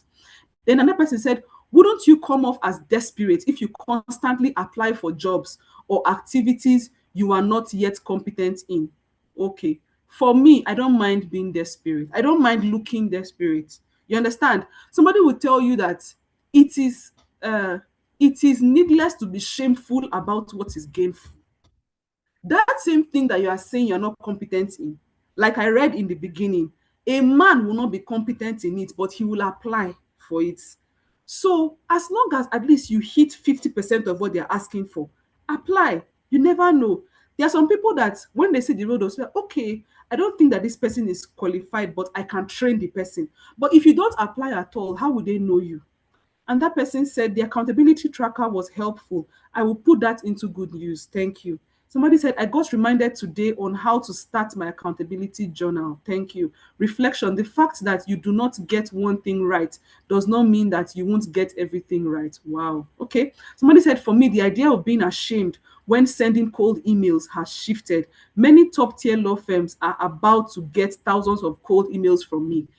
Maybe one day I would snap my Instagram and my LinkedIn for you people. As in, let me just give an example. You know that right now, as I speak to you, I have followed so many people in January that LinkedIn has stopped me from following people. And they've told me that because I followed the maximum people for the month. Now, when I follow people, I'm not just following them. I follow them. I have my message for what I want to follow them for, and then I send it to them. And that is how many of the things I'm doing are as a result of cold messages. I don't know them, even companies. When I was working by myself before, I would draft all them. I would tell them I can give you pro bono service. These are my competencies. If you want to know about copyright, about trademark, about patent, if you want this one, I send those things. Sometimes I send as much as 20 in a day. If you send as much as 20 emails every day for 30 days, 20 times 30 is what? At the end of the month, about 5, 10 people would respond to you, and that's enough. So for me, I send cold messages without shame. Somebody said, for me, the idea of being okay, I've said that. Somebody said, how do you get over rejections? How do I get over rejections? Like I said, I don't put my mind on it. I focus on the job application portal and congratulation email. I don't focus on the rejection emails. I just focus on being optimistic. And that person said, how can you better apply for jobs without avoid jobs to avoid rejections? So there are HR specialists that you can reach out to. You might need to pay for their services, but if you reach out to them, they might help you work on your LinkedIn messaging. They might help you work on your CV. They might be able to propose jobs to you. So I think that is one way. For me, because I don't mind the rejection, I keep applying and I try to tweak it. I ask AI to help me tweak it, and that's what I do. Sometimes it is said that rejection is redirection. Good. How do you know when a rejection is a wake-up call to keep trying or pointer to just leave it and try something else? Well, I would say that while you are applying and you are getting that rejection, you should actually be doing something else. So you're not just applying and saying, "Oh, I applied though, they didn't accept me." No, you are definitely doing something else, but you're applying. So for me, definitely right now I'm on my current job, but I have dreams to do something higher. So it does not mean that I will now resign. No, I am giving my best sincerely. at what I'm doing, but I desire something better. So if I see something better, I will try to apply. If it comes, fine. If it doesn't come, I continue giving my best where I am. When the time is right, the opportunities will, because there's some times that I remember when I was working in the WIPO Nigeria office, and it was now getting towards the end of my contract, and I just started applying. I was like, God, oh, my contract will soon end. Let me be applying. Let me see if anything comes. By the time job offers came, I had three from Geneva. Do you understand? So there's sometimes if you don't apply and you don't keep applying, you don't know there is an adage that my father-in-law used to say. He used to say that you don't know where the white man will come from. That maybe keep your house clean or something, or there's a way he says it, but you don't know the road that the white man will come from. So just continue doing what you are doing. You don't know the day that everything would work. Somebody says, I am a person that loves doing so many things. I'm currently at a bridge where I don't know what to focus on. I've been taking courses around business, entrepreneurship, tech, leadership, and empowerment. I love ministry too, and sometimes I get overwhelmed. It feels like I need to reduce some things. Where do I start from? So for me, I would say, first of all, you know that somebody gave an example that we have 5 fingers, but these 5 fingers, there's one that is longer than the other. So when you list everything that you like doing, there is one that if you project that one, you can easily move into other things. For example, let's see someone like Vicky James. Vicky James is known for her fashion business. But now, out of that fashion business, she has a gift business. She has a she's an influencer. She takes that. She's doing sponsorship stuff for people. She does different things for brands now. Now, that is one thing that has opened doors for other things. For example, those of us that listen to Madame Tara Durotoye. She was first known as a makeup person, and then she built her brand in that place. Now starting a business in that space. Now she has handed that over and she has moved into other things. So have your one strong thing that people know you for, and then you can now do other things. But there was something that came to my mind when I was reading this. I'm a person that loves doing so many things. I'm currently at a bridge where I don't know what to focus on. I've been taking courses. Yeah, so for me, what I wanted to say about this is there was a time when I would take so many courses. Maybe like in a December, I can take up to 14 courses. I would take courses upon courses. But the thing is, there is a paralysis sometimes that comes with taking so much knowledge in without finding an outlet for it. So there was a year where I told myself that this year I will not do any course. All the courses I've been doing this year, I will move into action. So I'm just saying that on the flip side. You understand? So I'll say where you can start from. And you say, I love them all and I enjoy doing all of them. That's very good. So you can pick one. There was a time in my life where the only thing I was doing was singing. I was going to different places. I was singing. From singing, I moved into law because I had to concentrate in school. From studying law, I came out of law, I continued singing, and then I now went into entertainment law. Now I'm in the diplomatic space. So at different seasons in your life, several things would stand out. So you have to also see what works. Somebody said, I have done so much, still trying to do more. However, it can be overwhelming. How do you manage it all with children, career growth, and personal development? So for me, I try to schedule a lot of things. It helps me scheduling it. Also, I must not finish everything one day. I used to have a help, not like a help. I used to have helps at different times. For the past 2 years, I had a help that was helping me while I was focusing. But as at December, I had to let her go for some reasons. But the thing is, right now, I don't even have a help. But I try to schedule when I do my things. So if I look at my list, for example, in the morning, to be truthful to you, when I wake up in the morning, I just say something like, thank you, Jesus. And I move straight to the kitchen because I have to prepare them for school. While I'm in the kitchen preparing them for school, my husband is ensuring that they have their baths and they are dressed up. As I'm doing the food, I'm serving the food and everything. By that 7ish, they've gone to school. When they go to school, I use that 7 o'clock time to like 9 o'clock before I put on my laptop to clean the house. While I'm cleaning the house, I have prayer on the background, or I have a message on the background, or anything I want to listen to on the background. Then at 9, I put my laptop on, I go into work mode.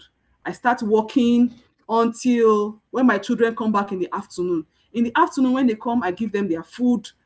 And then when I give them their food, I I have a lesson teacher that comes every day, including holidays, so that my children can be busy. So that, because if they are not busy, then they will keep me busy. So I keep them busy. So at the time when they're having their lesson, I can then do like my own personal thing, whatever I want to do. Then in the evening, from around 8 o'clock, I now settle down. I read a chapter of my Bible. I pray for 1 hour. Then after that, my children would have gone to sleep during that time, because I try to do it with them. Even if they are sleeping, I read the Bible out in their room, and I start preaching out as if I'm talking to them. I read it up, I explain it, whether they are awake or they are sleeping. Then after that, I do my 1 hour prayer. I pace in their room, I do my 1 hour prayer. When I'm done with that, I now come to my bed. I pick up my self-development stuff while I'm on my bed, and then I read it. If I have to post, that's why most times my posts come in the night, because that's when I've done everything. And then based on what I read that day or something, I then do my flyer and I post it. Then I open my accountability stuff, I fill it in. For my eating, I eat late because I fast almost every day. Then I eat during the afternoon and everything. So that's how my typical day is. So it can be very stressful. If you can get a help, fine. But for me, this is the stage of my life where I am, and that's how I live my life right now. And the reason why I'm actually doing this and I've refused to get another help is because my daughter is 9, and I feel like if I don't inculcate working right now, she might just grow up without wanting to work. So for me, that's the decision I took at this stage, because of I need my children to work. From today's teaching, I have learned to be intentional, dedicated, and accountable, because my actions will determine my results and excellence. Thank you, Ma. I'm encouraged to start my accountability journey. Thank you, Ma, for such an impactful session. My question is, what are more practical ways to deal with low self-esteem or inferiority complex? Low self-esteem or inferiority complex. I think almost everybody has that. But the thing is, in the midst of that low self-esteem and in the midst of that inferiority complex, we must be determined to move forward. So for me, there are several times that I doubt myself. Sincerely, I will not lie to you. But in the midst of that doubt, I make sure that's why I said that for me, my own superpower is incremental intentionality and accountability. Let's assume that I doubt myself and I have self-complex issues and all that. But I've told myself that I must read something that day. I've told myself that I must post that day. I've told myself that I must pray. I've told myself that I must do these things. So I must do it.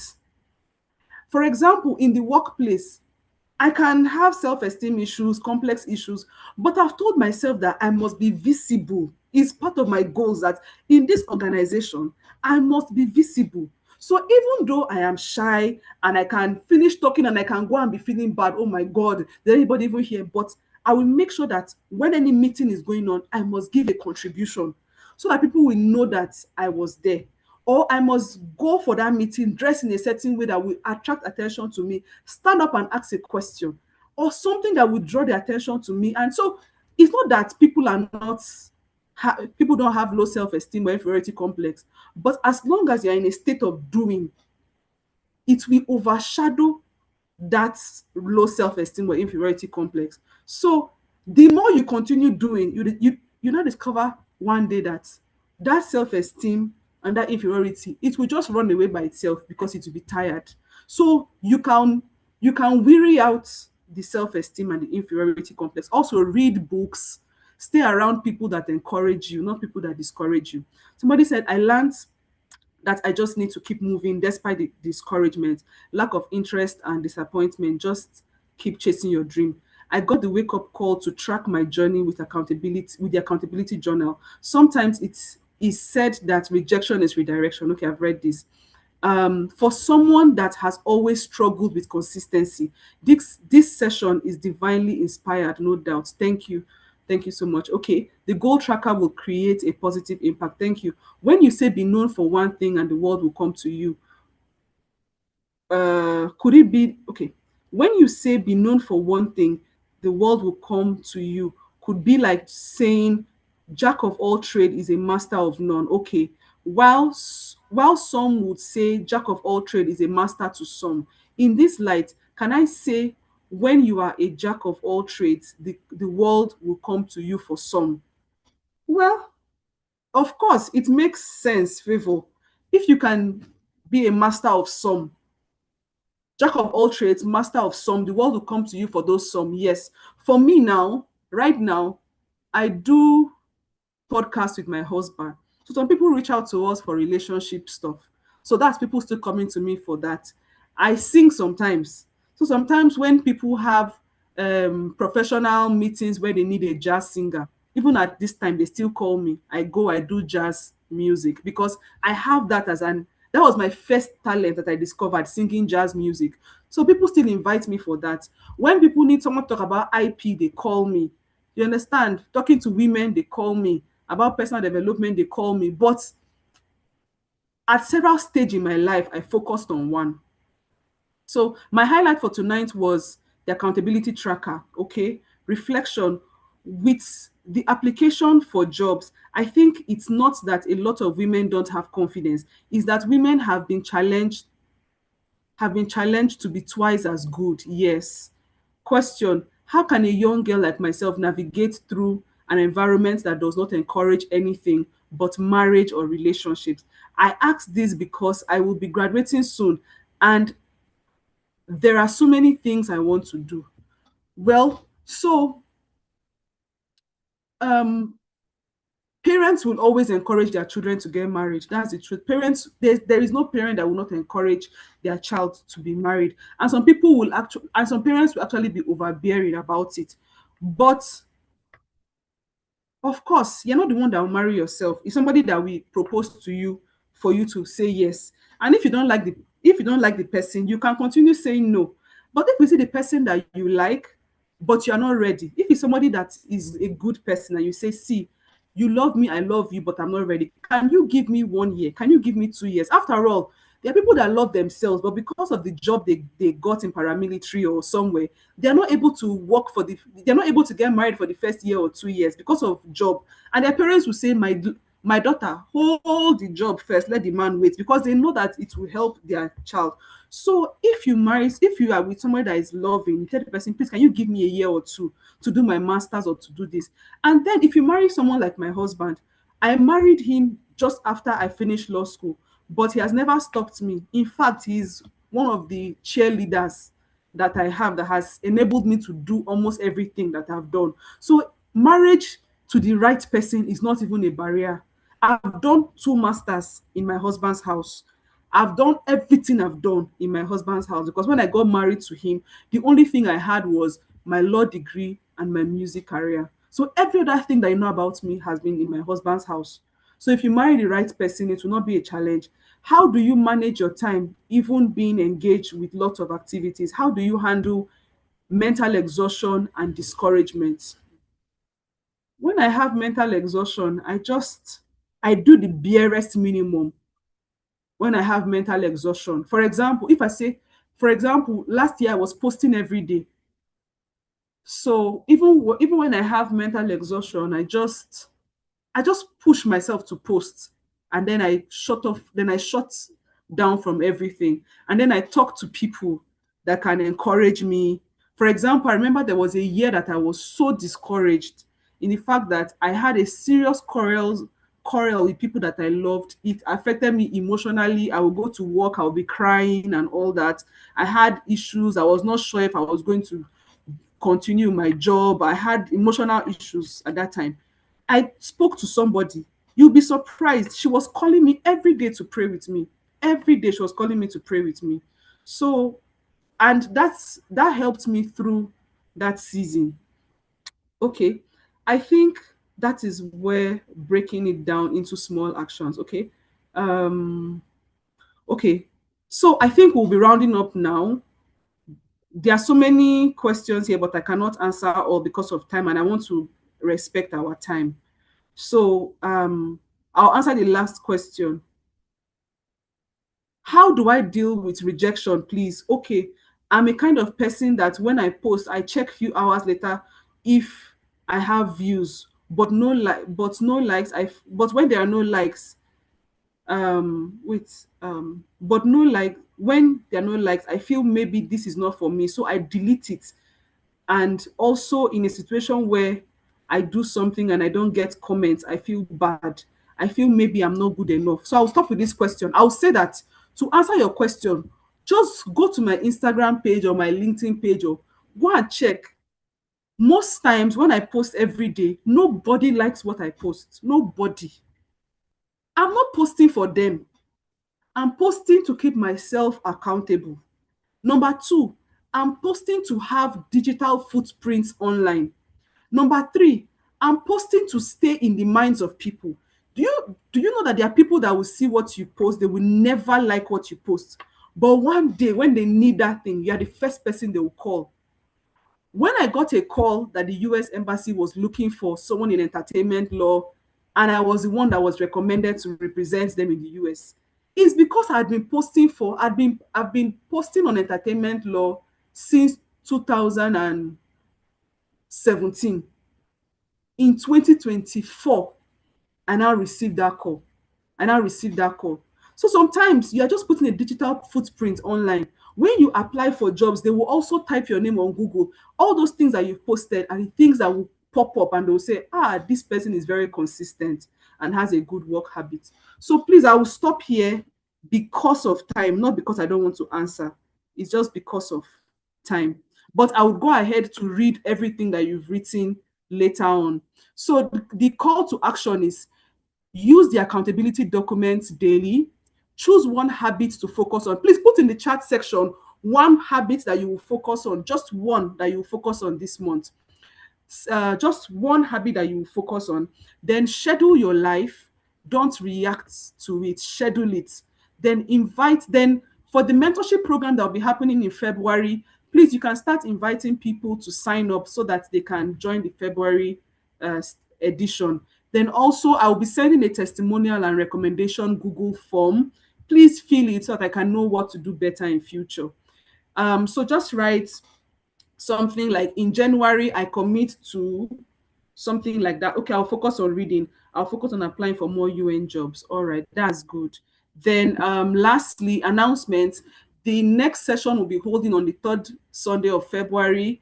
The reading expectations, for those of us that have not read The Rewards of Consistency, you've not read Wake Up Calls, please read it. You understand how I do what I do more, and then use the accountability documents.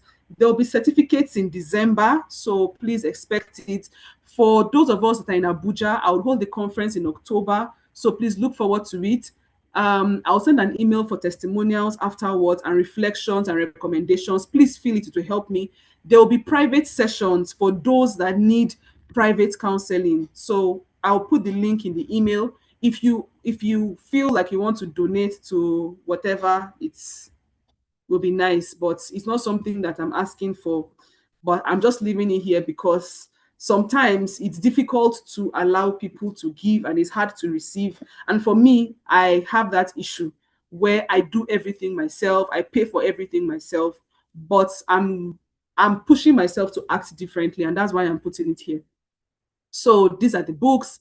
I think I've said this already. And then yes, so I think that is all. I just want to say thank you to everyone that have stayed till the end of this session. Please, if you are I would have said we should put our LinkedIn links. If you want people to follow you from here, please, you can put your social media, you can put your social media handle if you want people to follow you. If you want people to follow you, you can put your social media handles here. I was trying to see if I could. Okay, I'm ending this. I want to stop sharing just to see your faces before I go. Stop. Okay. Yes. So, thank you, thank you, thank you. Thank you, everyone, for staying till this time. Thank you for engaging actively. And in case you missed anything, you can go on YouTube and watch. If if um if you want to see the YouTube link, just go on WhatsApp, and you'll be able to click on it and learn. I'm thinking that before the February session, I will make the video private. So what I encourage you to do is, if you want to watch it, please watch it now. If you want to watch it now. Before, sorry, before February, before the third week in February, I will make the video private. So if there's anything you thought you missed, this is the right time to go and watch it. So once again, thank you, everyone. Thank you, thank you, thank you. Thank you for coming. May God bless you all. And please implement what you're doing, fill the testimonial form. And if you want to post about this, writing what you learned, please post about it and tag me, and I would reshare or I would comment and all that. Thank you. This name Viete, I don't really know how to pronounce it. Is it Viete or Viete? Let me ask you to unmute. Is it Vete or Yete? Anyway, It's how is it Yvette. pronounced? It's Yvette. Yvette. Oh wow. Okay, thank Yeah. you. Yvette. Wow, thank you.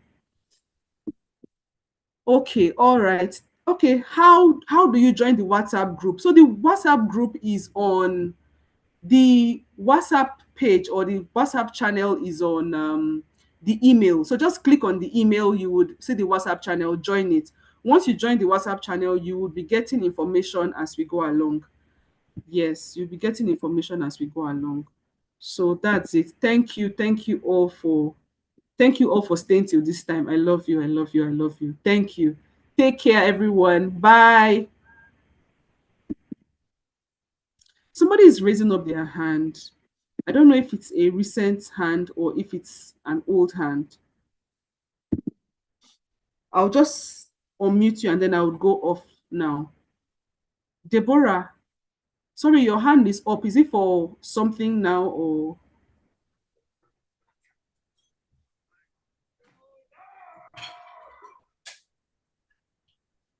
Do you want to say something, Deborah? Yes, ma. Can you hear me? Oh, yes, I can hear you. Okay, I said I find it difficult to tag you on LinkedIn. Why? Why is that? I tried tagging you, even my post when I posted during the WIPO, I couldn't. Yeah. Okay. But are you following me online? Yes, ma. Yeah. We are friends online. We are connected online. Yes, I followed you on LinkedIn. Yeah. Okay, what I think you can do is, aside from following, there is something like connect. So there's follow and there's connect. So just try to Oh, follow and connect, and then try to tag. If it's still not possible, then post, then tag me in the comment section. As if you want to comment on it, then tag me and let's see if that works. all right. Thank you, ma. Thank you so much for such an Thank you. impactful session. God bless you, ma. Thank you. Thank you. Amen. Thank you all. Take care. Bye.